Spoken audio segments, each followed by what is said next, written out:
Hello my dear friends, today is your lecture of lung cancer. आज मैं आपको बताऊंगी कि लंग कैंसर क्या होता है। देखिए, आप पहले डायग्राम में देख सकते हैं, जो नॉर्मली हेल्दी लंग्स होते हैं वो हमारे इस टाइप के होते हैं। जब उसके अंदर एबनॉर्मल सेल ग्रोथ करने लग जाए वो हमें इस टाइप के दिखेंगे, जिसे हम बोलते हैं लंग कैंसर। देखिए आगे आगे आपको डिफाइन कर रखा है कि लंग कैंसर क्या होता है। Lung cancer is defined as, हम ऐसे डिफाइन कर सकते हैं, जब अनकंट्रोल ग्रोथ होने लगती है किसकी, एबनॉर्मल सेल्स की, एक लंग्स में या फिर दोनों के दोनों लंग्स में, उसी को हम क्या कहते हैं, lung cancer. Okay, lung cancer क्यों होता है, लंग कैंसर किस वजह से होता है, वो देखिए। अगर कोई भी किसी टाइप की रेडिएशंस आ रही हैं, जैसे कि एक्सरेज वगैरह आ रही हैं, उसके करके लंग कैंसर होने के चांसेस होते हैं। जैसे जैसे एज बढ़ती जाती है तो भी लंग कैंसर होते हैं। पोल्यूशन की वजह से हो सकता है, एनवायरनमेंट की वजह से, या फिर किसी भी लंग डिजीज़ के करके, जैसे COPD, chronic obstructive pulmonary disease के करके हो सकता है। ठीक है, जेनेटिकली भी हो सकता है, ऑक्यूपेशनल भी हो सकता है, एब्सेस्टर के करके भी, तंबाकू के करके की भी, स्मोक के करके भी। ठीक है, ये देखिए कॉजेज़ यहाँ पे आपको सही समझ आ जाएंगे। स्मोकिंग की वजह से 10-20% रिस्क बहुत ज़्यादा बढ़ जाता है और डेथ रेट के चांसेस 90% हो जाते हैं। ठीक है, यहाँ पे आपको दिख गया रेडोन। रेडोन मतलब कि कोई जो रेडियो एक्टिव गैसेज निकलती है ना सोइल के करके, उसके करके भी क्या हो सकता है, लंग कैंसर हो सकता है। आता है एबेस्टर। एबेस्टर क्या होता है, एबेस्टर यानी कि कोई भी इंडस्ट्री के करके कोई भी टॉक्सिक केमिकल्स जब रिलीज होते हैं, अगर कोई उसका यूज़ कर रहा है तो उसके करके भी लंग कैंसर होता है। कोई जेनेटिकली भी हो सकता है, या किसी लंग डिजीज़, जैसे मैंने आपको अभी ऊपर बताया सीओपीडी के करके भी हो सकता है, या कोई और भी लंग डिजीज़ के करके लंग कैंसर हो सकता है, और कोई भी रेडिएशन ट्रीटमेंट के करके भी लंग कैंसर हो सकता है। पता है क्या क्या स्टेजेस रहती है लंग कैंसर की। तो हेल्दी लंग आप यहाँ पे देख पा रहे हैं कि कैसे होता है। ठीक है, स्टेज 1 में कैसे रहता है, स्मॉल ट्यूमर डेवलप होता है, जो एक ही जगह पर अपने प्लेस पे रहता है, कोई भी स्प्रेड नहीं होता है। ये लिखा हुआ है, नो हैज़ नॉट स्प्रेड। ठीक है, 1 लंग के अंदर रहता है, ये स्प्रेड नहीं करता, एक ही जगह पर रहता है, जैसे आप डायग्राम में देख सकते हैं। ठीक है, स्टेज 2 में आता है, ये ट्यूमर्स जो हैं वो धीरे धीरे लार्ज होते रहेंगे और स्प्रेड करेंगे एक ही लंग के अंदर। स्टेज में क्या रहता है, कैंसर स्प्रेड करना तो स्टार्ट कर गया, लंग्स से कहाँ पर जाएगा, अब ये लिम्फ नोड्स तक जाएगा और भी आसपास के ऑर्गन्स में जाता है, जैसे ईसोफेगस में या फिर ट्रैकिया में, आप डायग्राम में देख सकते हैं। स्टेज 4 में क्या रहता है, कैंसर स्प्रेड करेगा लंग्स से हमारी बॉडी में और अनदर ऑर्गन्स, जो भी आउटसाइड ऑर्गन्स है वहाँ पर जाएगा, जैसे डायग्राम में आपको दिख रहा है। तो समझ में आया, स्टेज 1 में एक ही जगह पर रहेगा, स्टेज 2 में लार्ज होएगा, एक ही लंग के अंदर स्प्रेड होगा। स्टेज 3 में क्या होता है, ये लिम्फ नोड की ओर स्प्रेड हो जाता है।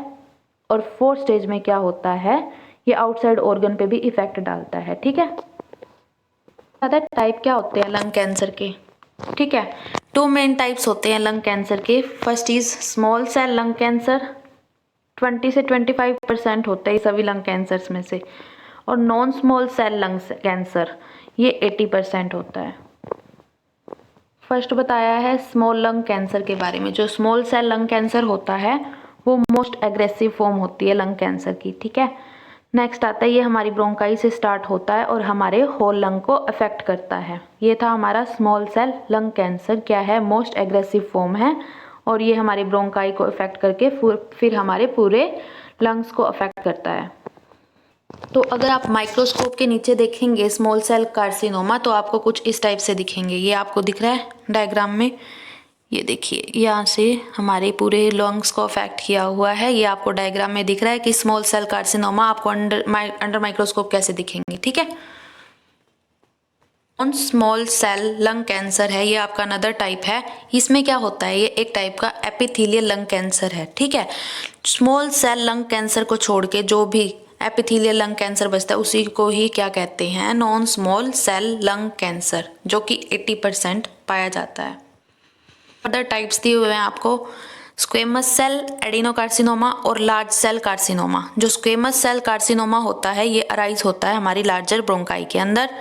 एडिनोकार्सिनोमा जो होता है ये हमारे जितने भी ग्रैंडुलर स्ट्रक्चर हैं एपिथेलियल टिश्यूज के अंदर, ये मेनली वहाँ पे पाया जाता है।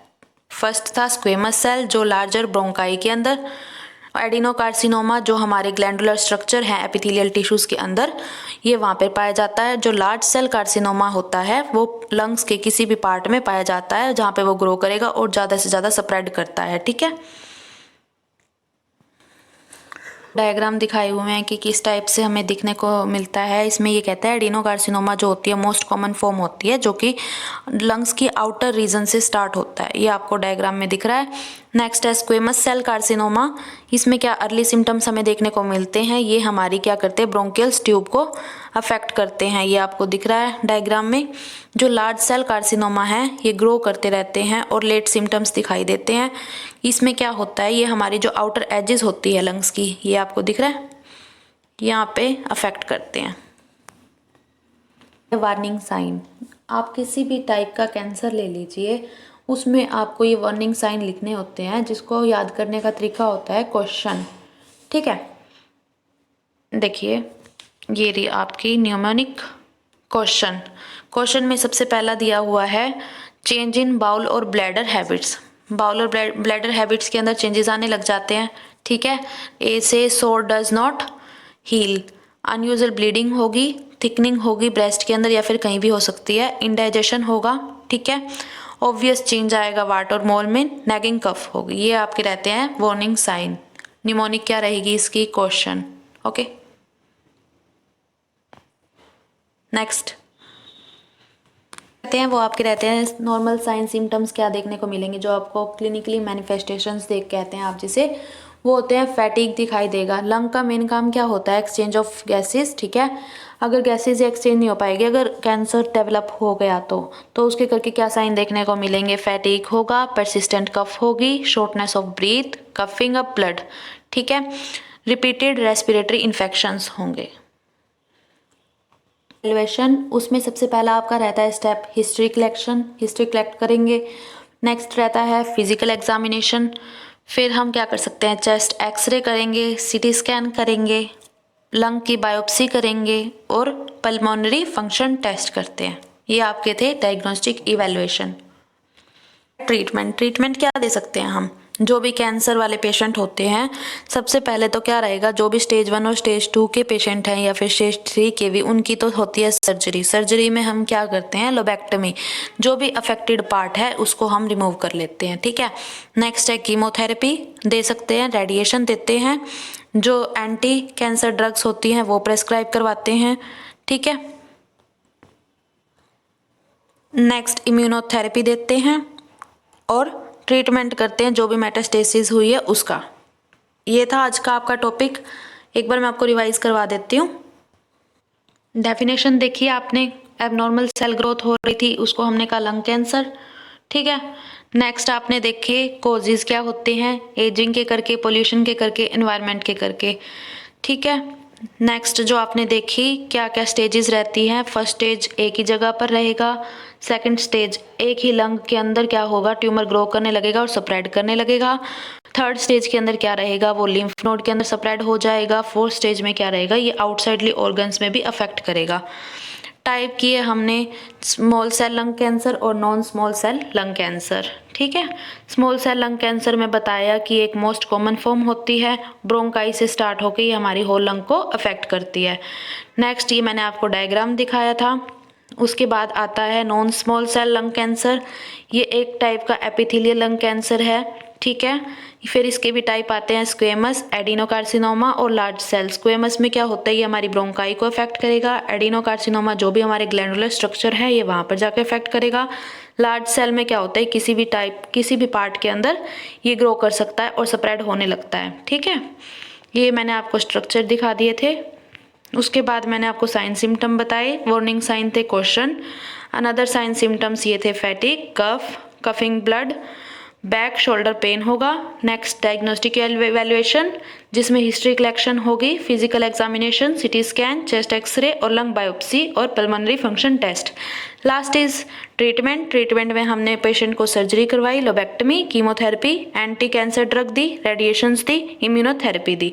ये था आज का आपका टॉपिक। अगर आपको इसमें कोई डाउट है तो आप प्लीज़ मुझसे डिस्कस करिए कमेंट में। अगर आपको मेरी वीडियो पसंद आई है तो please like, share and subscribe the channel. Thank you friends.